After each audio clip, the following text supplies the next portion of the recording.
The first clinical I read, I was a bit scared because of his medical history.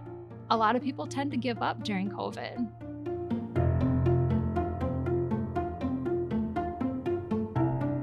Us leaders had a meeting the day before the ground war started, and they said to expect 90% casualties the first day. But the day before that, Saddam had them set all the oil wells on fire.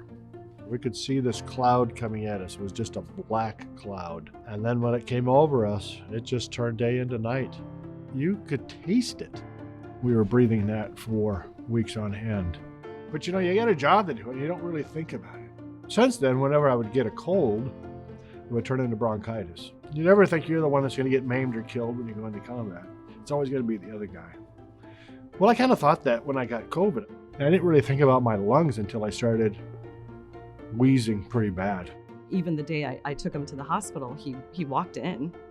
And when I dropped him off, I gave him a kiss and I said, I'll pick you up later this afternoon. The first doctor that came in, she had asked me, do you have a living will? Yes. Do you want to be resuscitated? I said, well, yeah, I don't want to die. She said, because we don't think you're going to make it. That Friday morning, when the doctor called, I was still in a COVID fog. And I just kept on saying, wait, slow down. I'm not sure what you're saying. And then she said,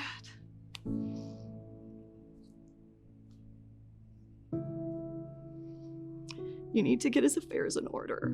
I don't think he's gonna make it. That night, Earl and I FaceTimed pretty much throughout the night. And, I would say, just breathe.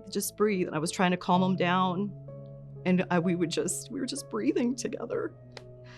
I didn't want to hang up because that's when those phone calls happen in the middle of the night. Early on a Saturday morning, I received a call. She just said, I have somebody that I need you to take care of. And then Tammy and I connected. When I told Tammy what that doctor had said to me, we were in agreement that we wanted a new doctor on Earl's case. I made it very clear from day one that when I called to the nurse's station, I said, I'm gonna call every day and I want a nurse to update me. In the hospital, I'd maybe sleep an hour or two a day at most. If my oxygen would drop too low, there was another machine that would start beeping and the nurses would come in. COVID is one day you could be really bad, the next day you could be really good, and then it could take a turn for the worse. I walked and I prayed. Walked and prayed. That was my day if I wasn't talking to Earl. Diane had that fear of the unknown, where Tammy could alleviate some of that fear. And I think that was very important for Diane. It was like a lifeline that she could reach out to at any time. Whenever she had a question or whenever there was a problem. I always said, anything you need, you can call me.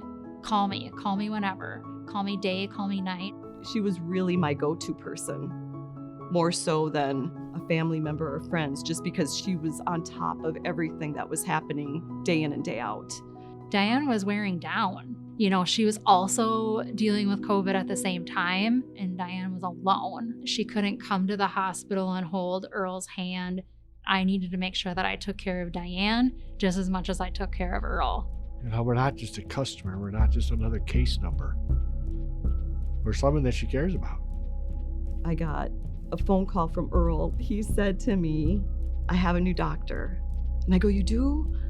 And he said, yeah. And he said, she's awesome. And if I didn't have a patient advocate fighting for me, I don't know if that change would have taken place or if it would have taken place as quickly. Sometimes I think it would have been a different outcome. I started to get very hopeful right away. He was recovering. He could feel that. He said to me, I wish you could feel how I feel. I wish you could feel my recovery and how far I've come. I was like, oh my gosh, this is the greatest news ever.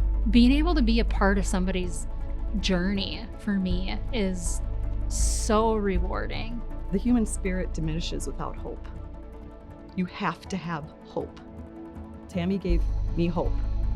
As a prior Marine, we try to hold up to our motto, which is Semper Fidelis, Semper Fi, which means always faithful. Tammy's always going to be faithful.